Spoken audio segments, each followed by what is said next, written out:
Well, hello, ladies. Welcome to week 4 of our study of Joshua. Unfortunately, our class recording didn't work this week, so I'm just re-recording this inside of our studio. So it probably won't sound exactly the same as it does each week when I pause for questions, but I know so many of you listen in and really appreciate the recording, so we're just going to do it this way this time. So today, week 4, we get to go through the story of Jericho, which is just a fantastic story that so many of us learned as children. We all love to hear how the walls fall down. But it's funny because I feel like usually we stop there and don't tell the rest of the story, which is how the Israelites completely destroyed every life in the city and burned it. We'll deal with that unpleasant part today and try and understand it. First, let's just remember where we are in the story. I've mentioned before that Joshua is about realized promises. It says Yahweh as a covenant-keeping God.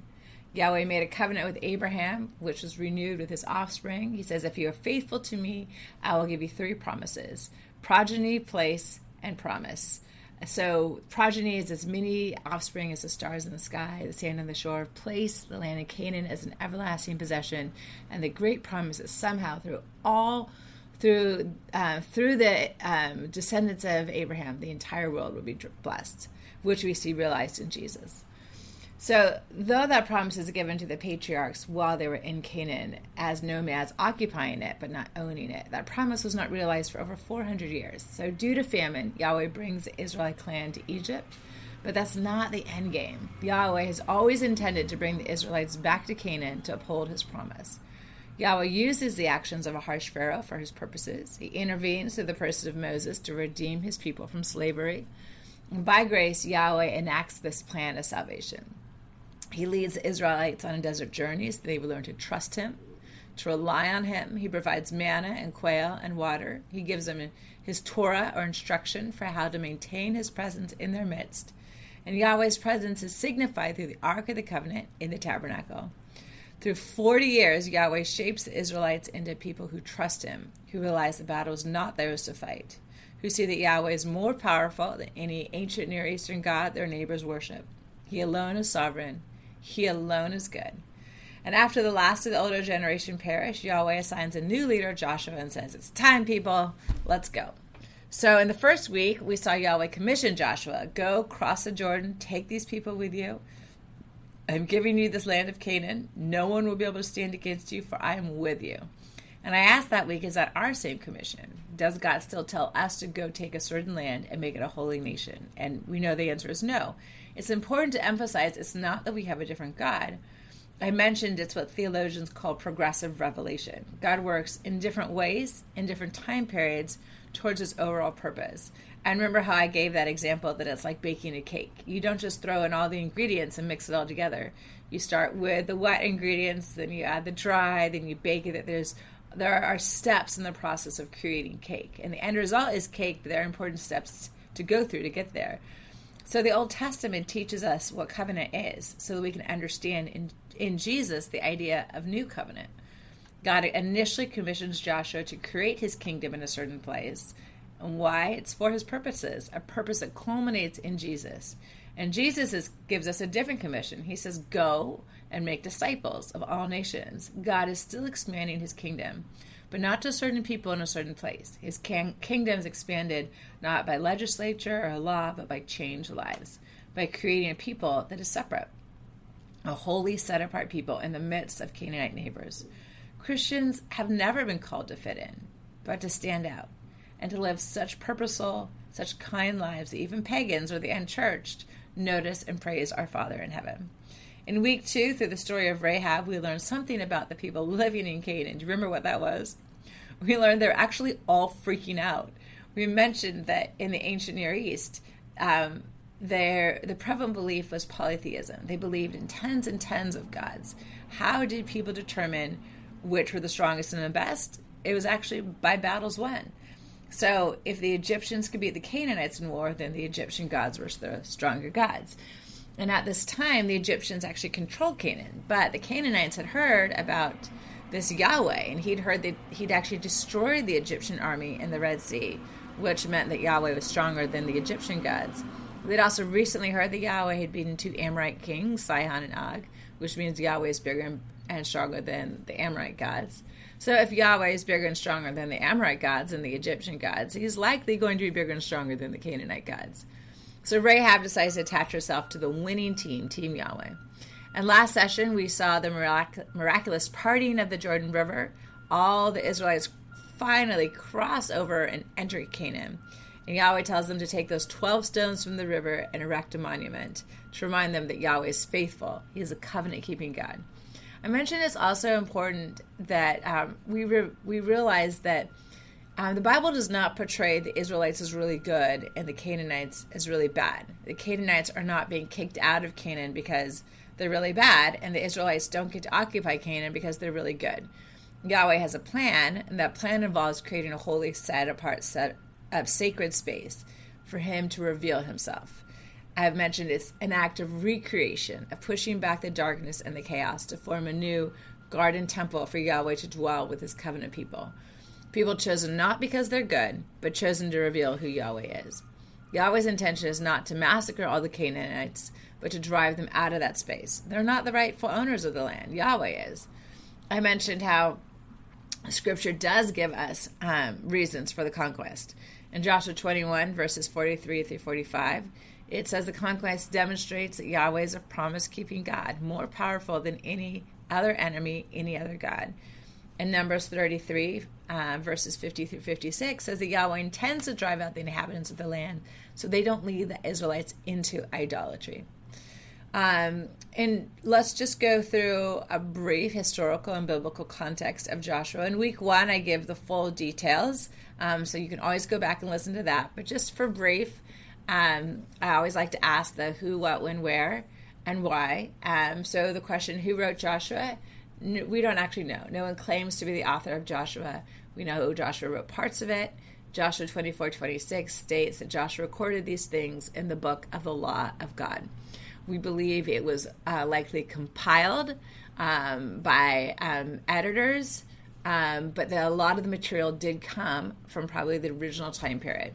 And why do we think this? Well, we do believe is a lot of it came from around the time of Joshua or shortly after. And there's a phrase that I've shared with you ladies that helps us to understand that. And the reoccurring phrase is until this day. So we see how that's used in multiple times. And it really is like a timepiece. So particularly we see how in Joshua 6:25, it says that Rahab is still living among the Israelites until this day. So that she's still alive when the original parts of Joshua are written. So we conclude that it was either written by Joshua or a scribe of that era or both, potentially. Many historians and theologians don't believe that the Old Testament was really put together in the form we have it now until probably after the exile. So, which is going to be somewhere around like the 500 to 600s BC. So there may be some editorial things that were added to Joshua, but that shouldn't scare us because we believe the original material is primarily from the time period that was actually occurring.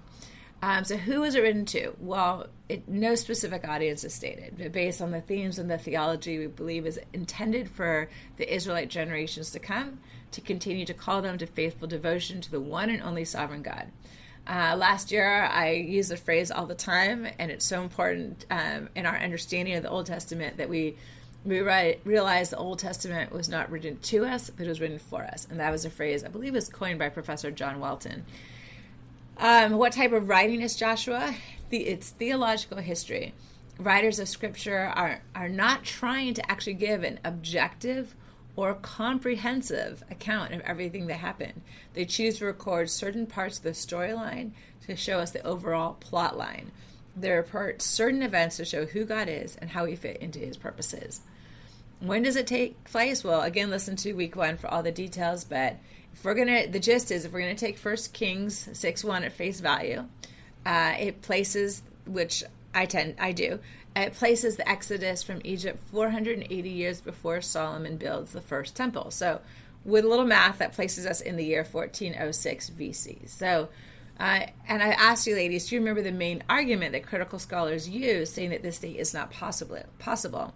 And really it's Well, it's what we don't see archaeologically at this time. But what we don't see from this time period is like this widespread destruction in Canaan, which has caused critical scholars to say, well, the Bible must be wrong. But I've asked you, ladies, remember what is wrong about that argument? Well, Yahweh states in Deuteronomy 6:10-14, he never intends to destroy Canaan.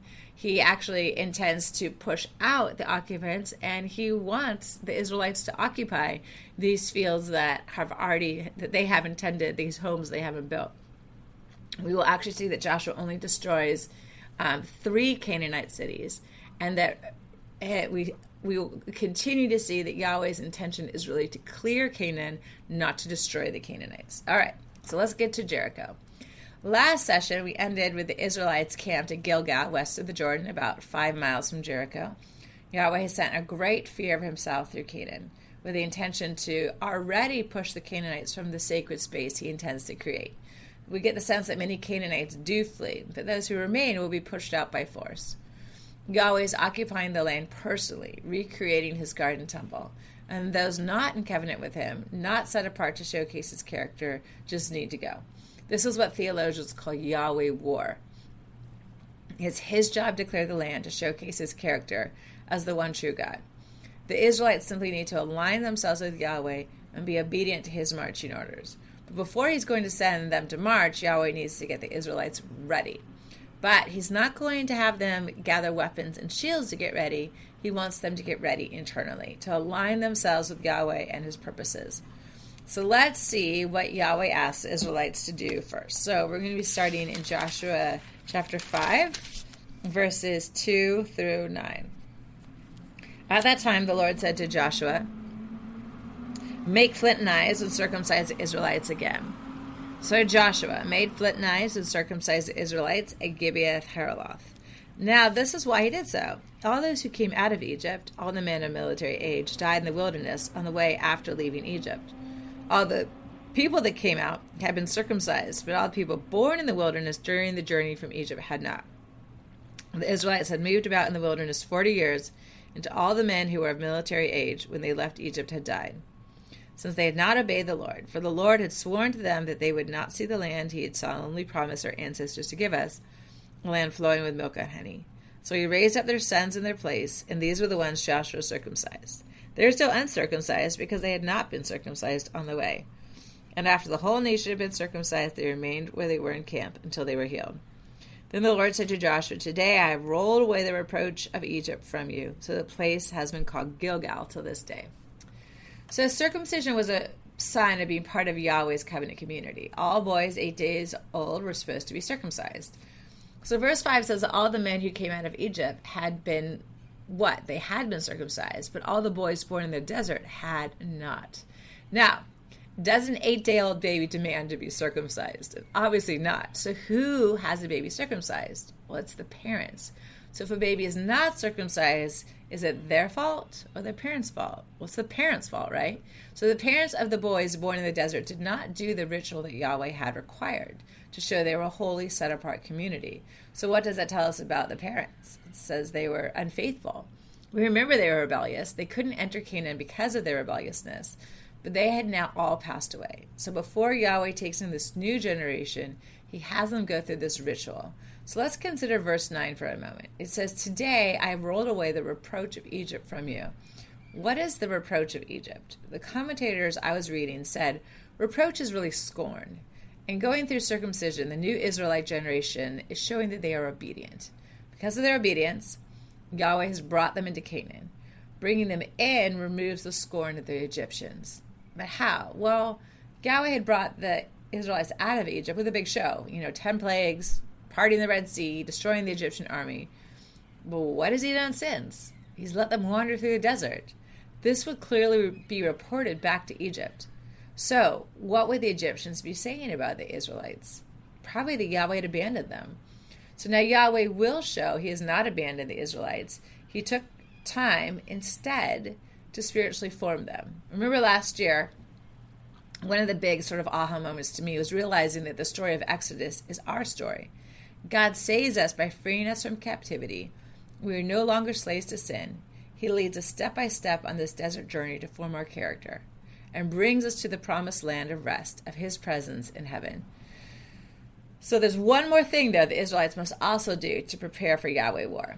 So Joshua 5, verses 10 through 12.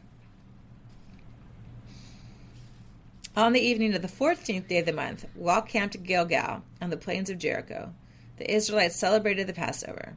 The day after the Passover, that very day, they ate some of the produce of the land, unleavened bread and roasted grain. The manna stopped the day after they ate this food from the land. There was no longer any manna for the Israelites, but yet that year they ate the produce of Canaan.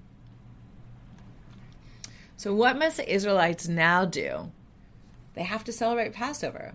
This recalls how God freed them from slavery.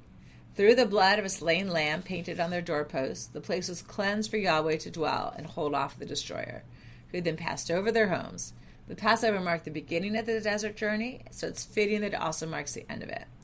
Notice verse 11, what do they eat? It's the produce of the land, specifically unleavened bread and roasted grain. I was thinking about this is the first bread they have eaten in 40 years. That's amazing.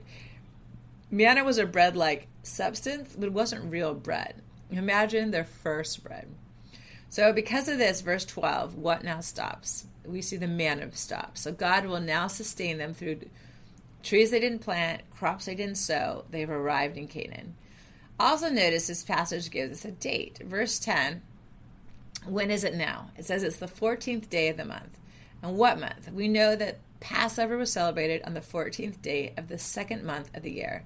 In the Jewish calendar, this is springtime, usually around late March or early April for us. Remember from last week, what stage was the Jordan River at? It was at flood stage. So Joshua 3:15 told us the Jordan was at flood stage during harvest.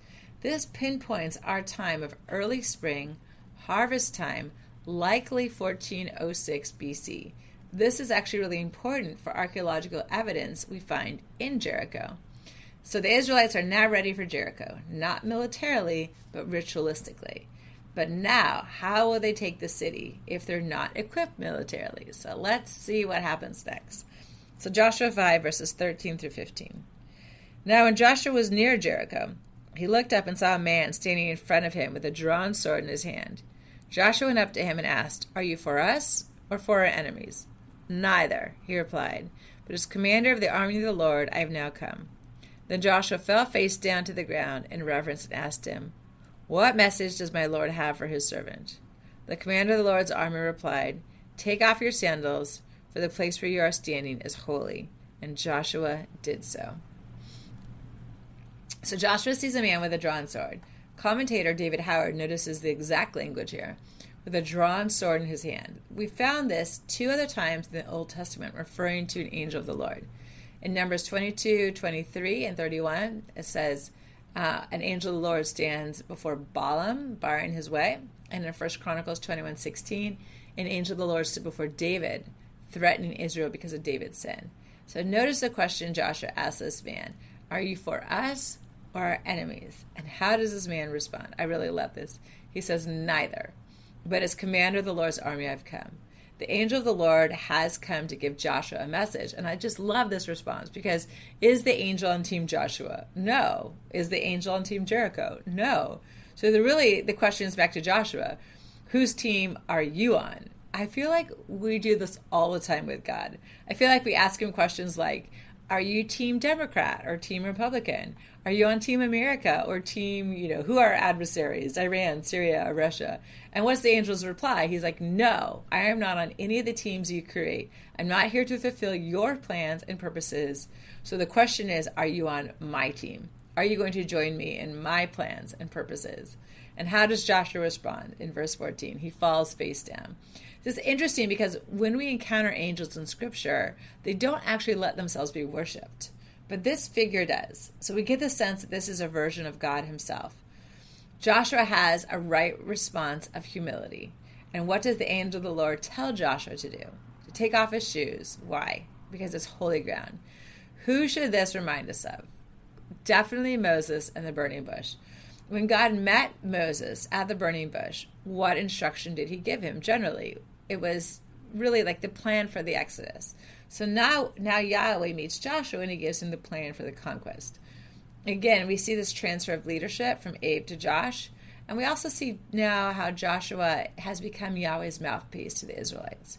So what instructions will Yahweh give at this moment? So let's continue with Joshua 6, verses 1 through 5.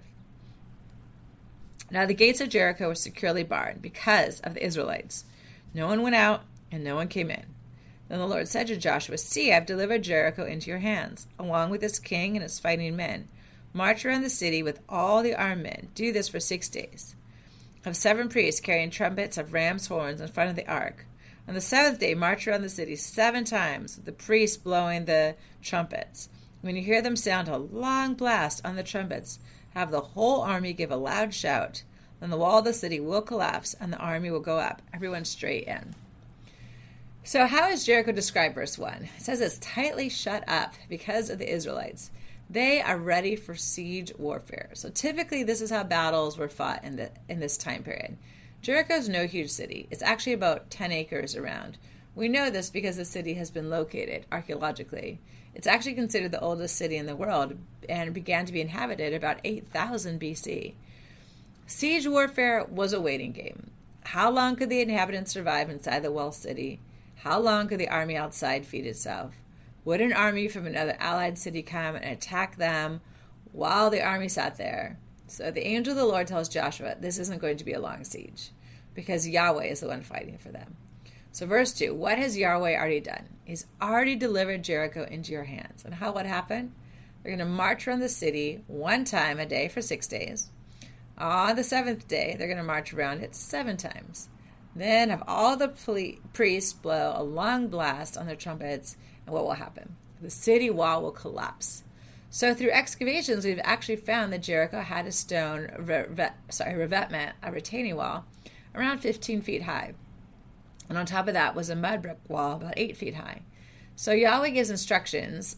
Will the Israelites be obedient to this crazy plan? I'll read the rest of it, and then we'll unpack it. So Joshua 6, verses 6 through 27.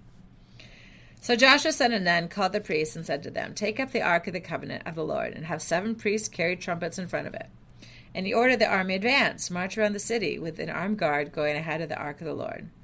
When Joshua had spoken to the people, the 7 priests carrying the 7 trumpets before the Lord went forward, blowing their trumpets, and the ark of the Lord's covenant followed them. The armed guard marched ahead of the priests who blew the trumpet, and the rear guard followed the ark.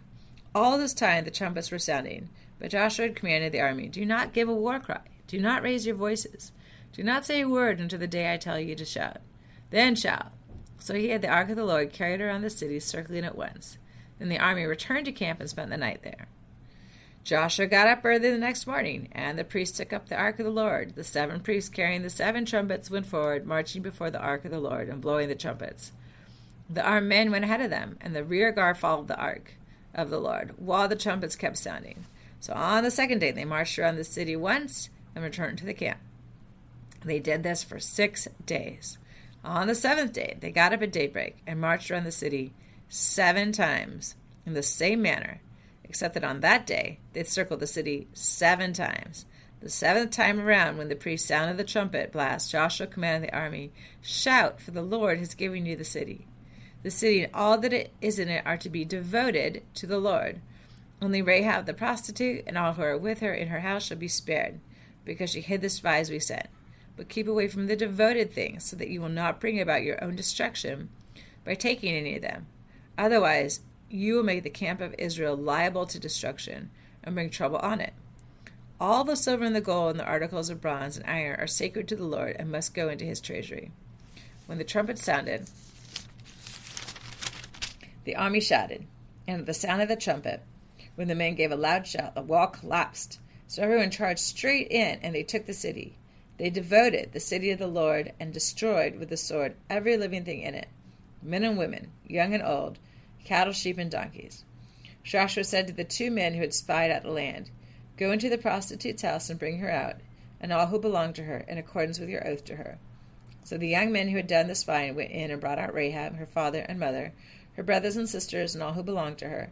They brought out her entire family and put them in a place outside the camp of Israel. Then they burned the whole city and everything in it. But they put the silver and the gold and the articles of bronze and iron into the treasury of the Lord's house. But Joshua spared Rahab the prostitute with her family and all who belonged to her, because she hid the men Joshua had sent as spies to Jericho. And, here's the key line, she lives among the Israelites to this day. At that time, Joshua pronounced the solemn oath, "Cursed before the Lord is the one who undertakes to rebuild the city Jericho. At the cost of his firstborn son, he will lay its foundations. At the cost of his youngest son, he will set up its gates." So the Lord was with Joshua, and his fame spread throughout the land. All right, so the Israelites are obedient. Imagine the tension, the mental intimidation of simply marching around the city for 6 days. Then on the seventh day, not one time, but they're still going, still marching, 1 lap, 2 laps, 3 laps. Imagine the fear of those living in Jericho. I imagine Rahab waving her scarlet cord in the window. She's like, "It's happening, people. Yahweh's on the move." When it says the walls collapse, it's likely the 8-foot-high mud brick wall that would have collapsed, creating a ramp up the 15-foot retaining wall. Verse 20 says the wall collapsed, the army charged straight in and took the city. Verse 21 says they are to devote the city to the Lord. We're going to return to that word devoted at the end of this section. After all are destroyed and Rahab and the family are removed, verse 24 says, what are they to do to the city? They burn it. So let's talk about archaeology. So archaeology does not prove the Bible. Just because we don't find something archaeologically doesn't mean it never existed. Or just because we do, it doesn't actually in itself prove that God is real. But what archaeology does do is it historically documents if things did occur, the way the Bible says they did. So when it comes to Jericho, we ask, do we find a walled city close to a major crossing point of the Jordan River, just west of the plains of Moab? And the answer is yes. And then we ask, well, what is the state of that city? Does it line up with the biblical story? So we find a city that has gone through a moment of total destruction. The walled city with a huge retaining wall is there. There's a collapsed mud brick wall at its base, bricks that literally fell down from above and accumulated outside the city at the base of the wall, creating a ramp up the retaining wall. If the wall had been destroyed from the outside, from outside attackers, the bricks would have fallen inside the city. But they're not. They're lying outside the city, meaning they fell down from above and fell out. We also find a city that was burned completely by fire.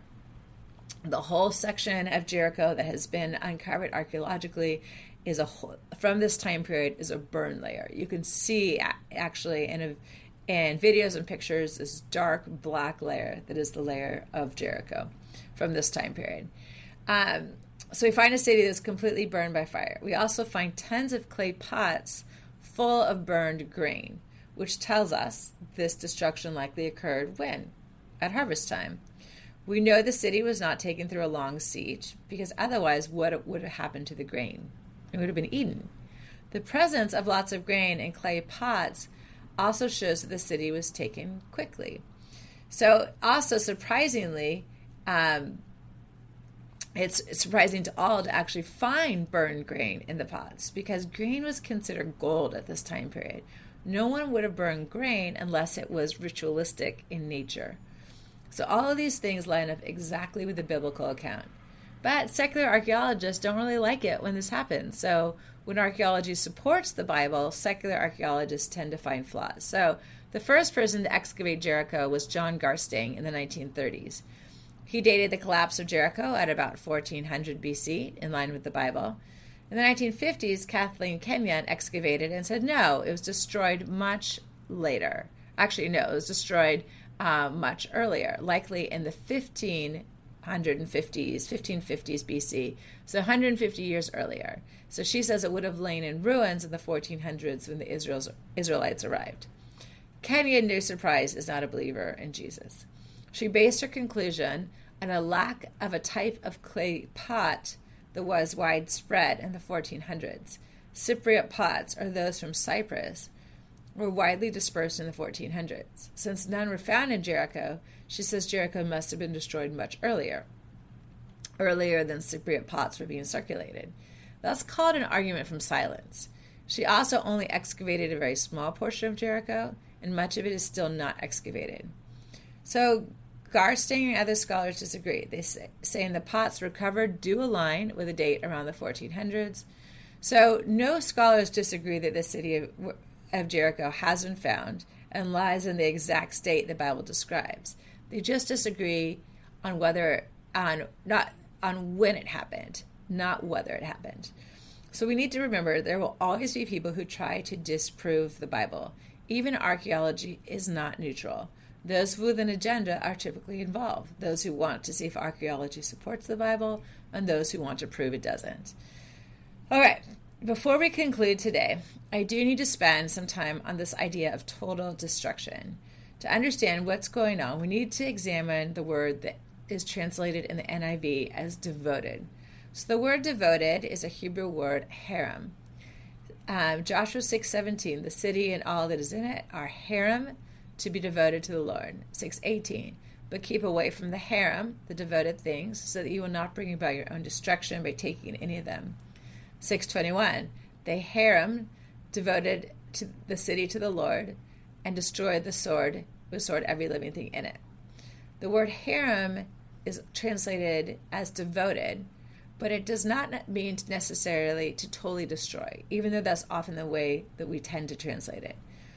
6:24, in Joshua 6:24, then they burned the whole city and everything in it, but they put the silver and gold and the articles of bronze and iron into the treasury of the Lord's house.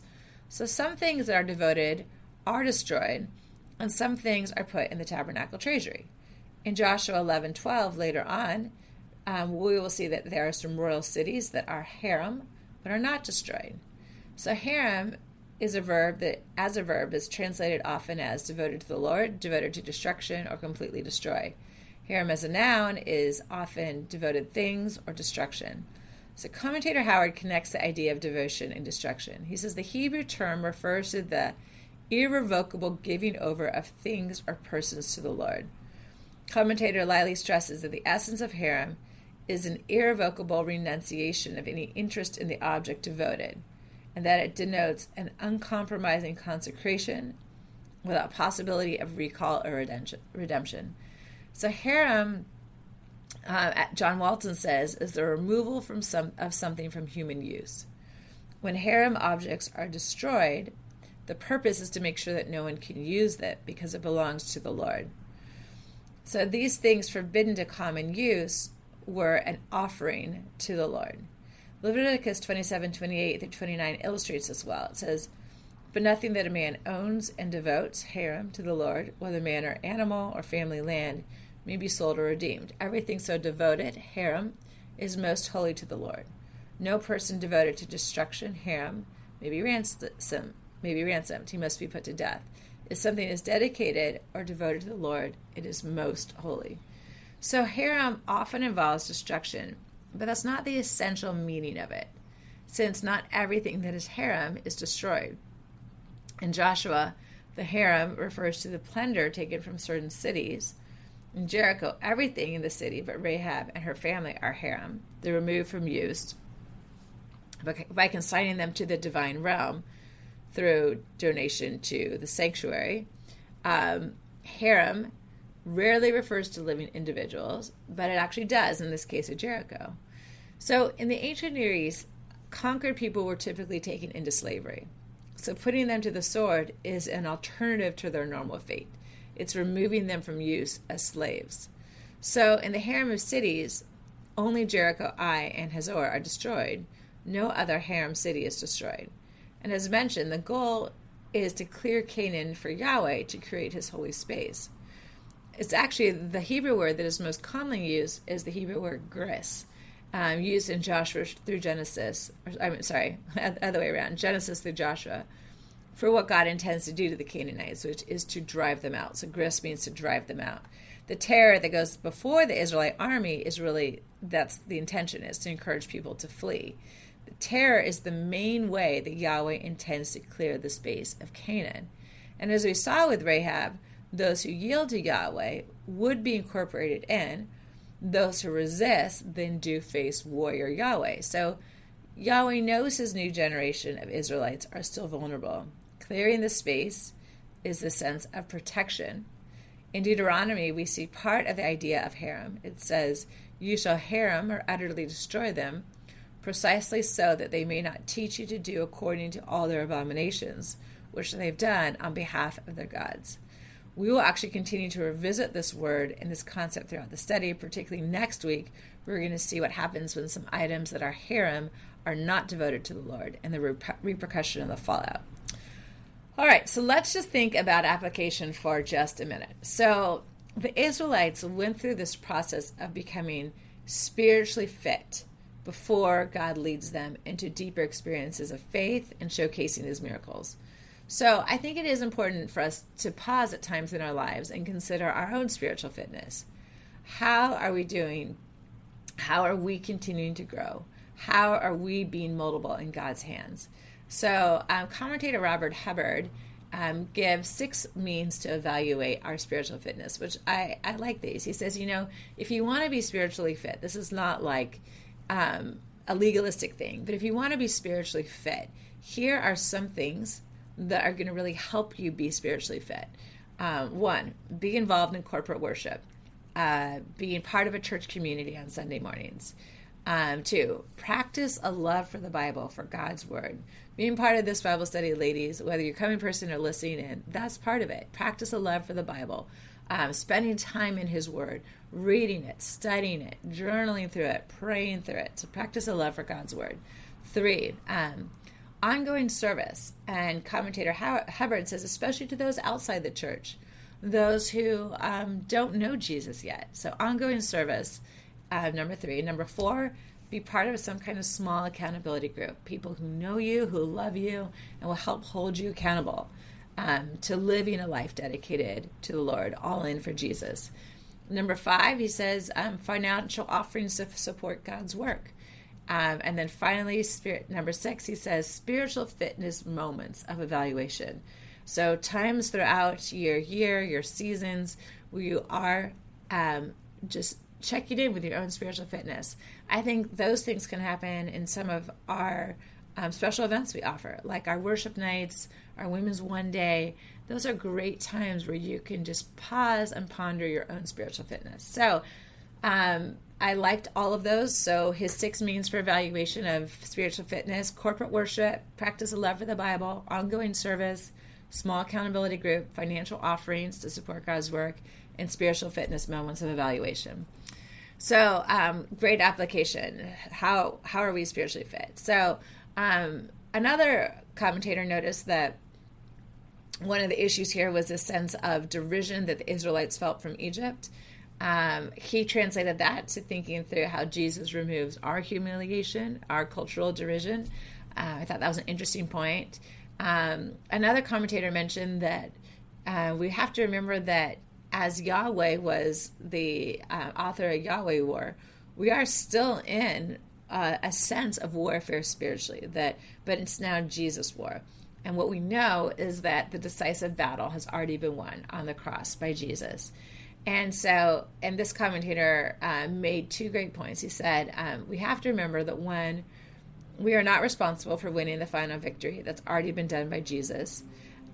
We just carry out his marching orders as his obedient soldiers. And 2, our spiritual enemy, Satan and his crowd, need no longer paralyze us with fear. That Jesus has already won the final victory. We are on the winning team, just like Rahab. We have aligned ourselves with the winning team, and we are simply his obedient soldiers. So those are great things you can ponder on your own time. The questions I had our ladies discuss in class are, 1, just share any observations or insights you have from class today. That's a great thing to do in your own journaling time as well.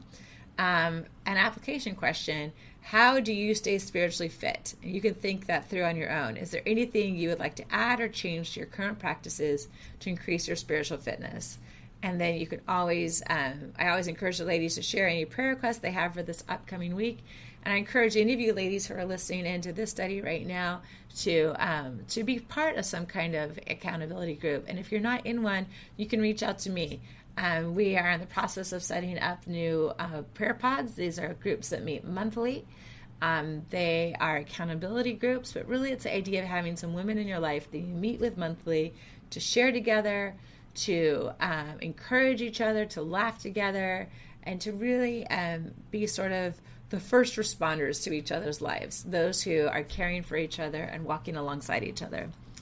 Thank you for listening into the study today. Hopefully our recording will work this next week and you'll get the live study from class. I just hope that all of you ladies who are listening in, any gentlemen who are as well, that you will find this encouraging, that it will continue to help you walk closer to Jesus as you understand his word, as you dive into it and you see his on-story message of grace and love that extends through the entire Bible.